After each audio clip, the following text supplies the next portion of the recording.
This is the feast of St. Columcille.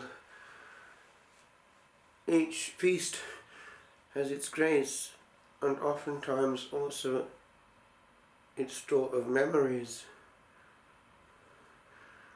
I recall placing on Dom Columcille's table at the refectory at Mount St. Joseph Abbey for this feast, his own feast, the hymn I'd composed for St. Columcille, and how he was moved and wanted it recorded for him. And I recall now with hindsight how I was not grateful, and it is a sin which we need to be very much aware of. We are ungrateful to each other when we have each other, and years on we have each other no more, and we have the burden of our ingratitude. If only I had known and listened to the wisdom of the years. I remember how in the years in France, partly because of the writing of poetry, I was getting into hot water and being given strong hints that I should not be with the Carthusians, who did not at all encourage that kind of thing. Writing in despair to Dom Columcille. And what hit me was the way that the tone of voice in the letter was very interesting. One can see a lot in a letter.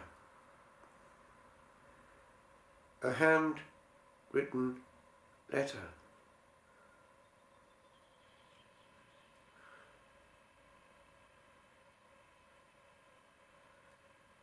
I remember seeing how actually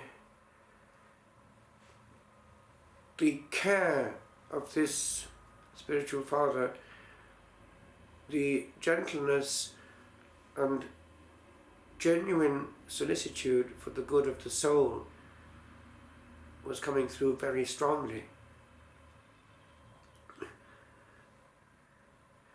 I often wish I had taken up that instinct of recognizing goodness there where it was straight away.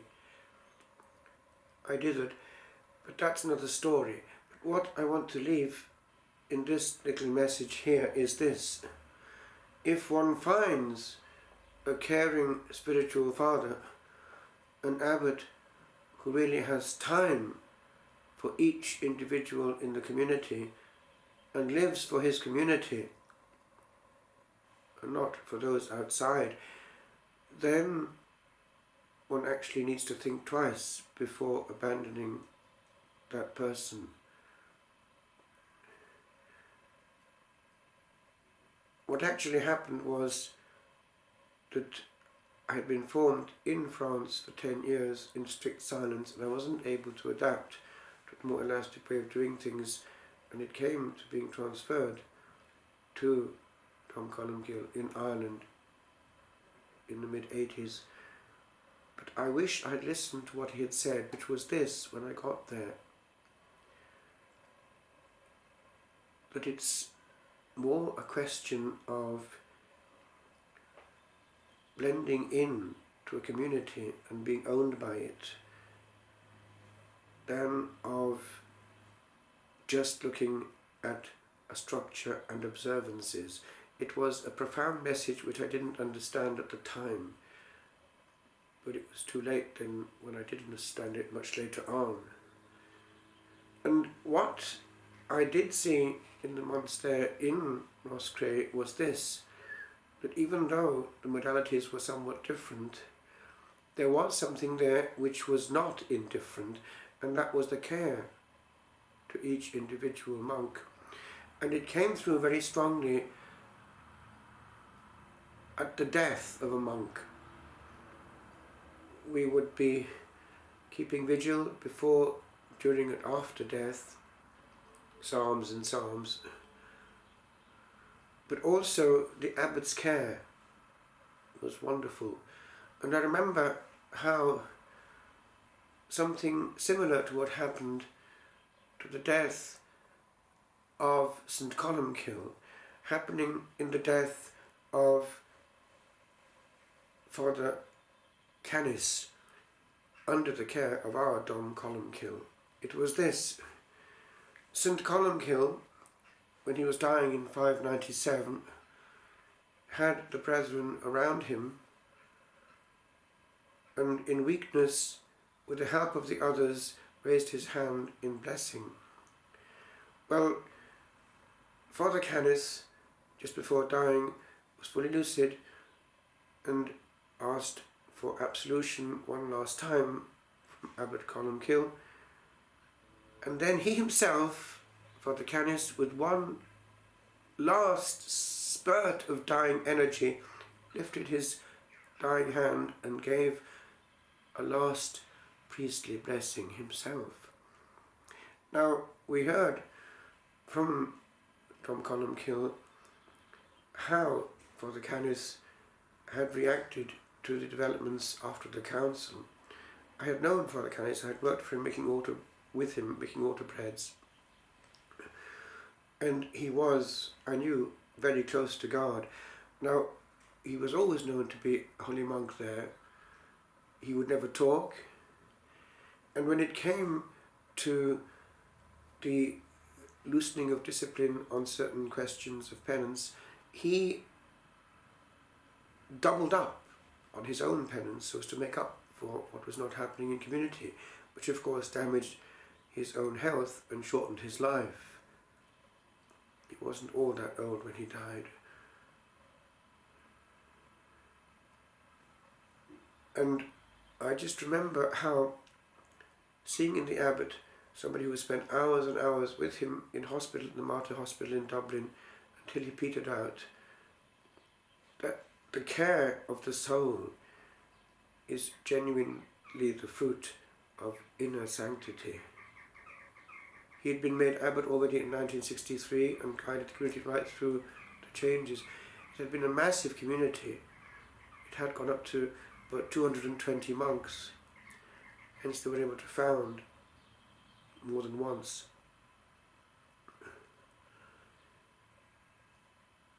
Once actually in the country of St. Columcille, the country of exile, Scotland.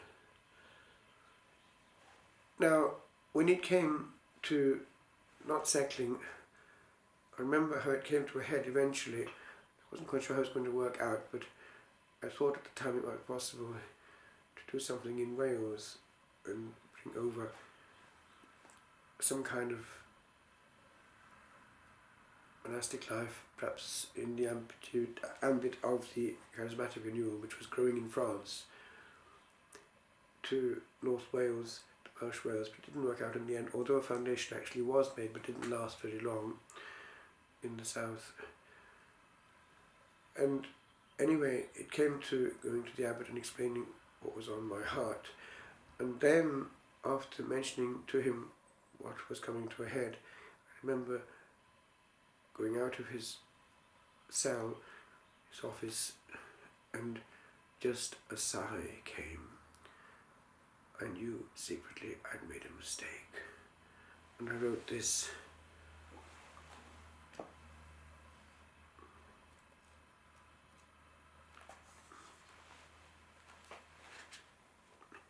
After the disclosure,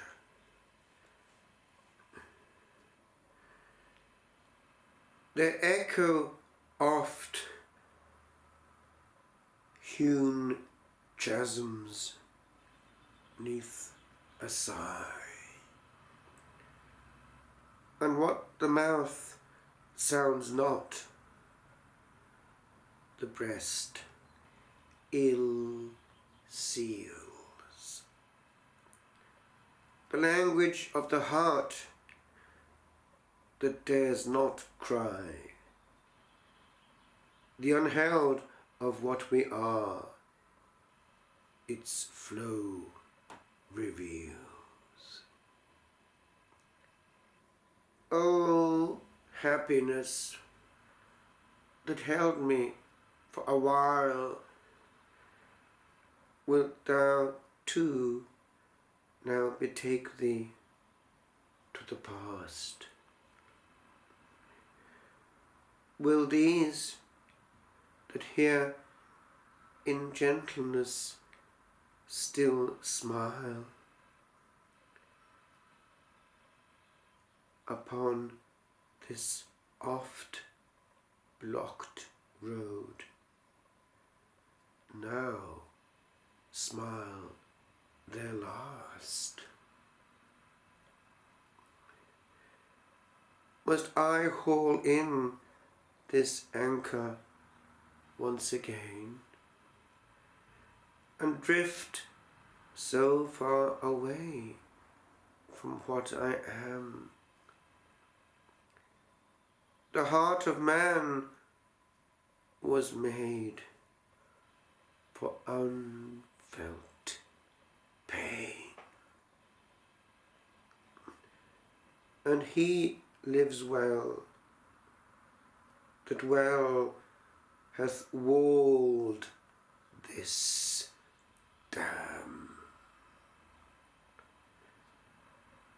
that holds the ocean of our sufferings,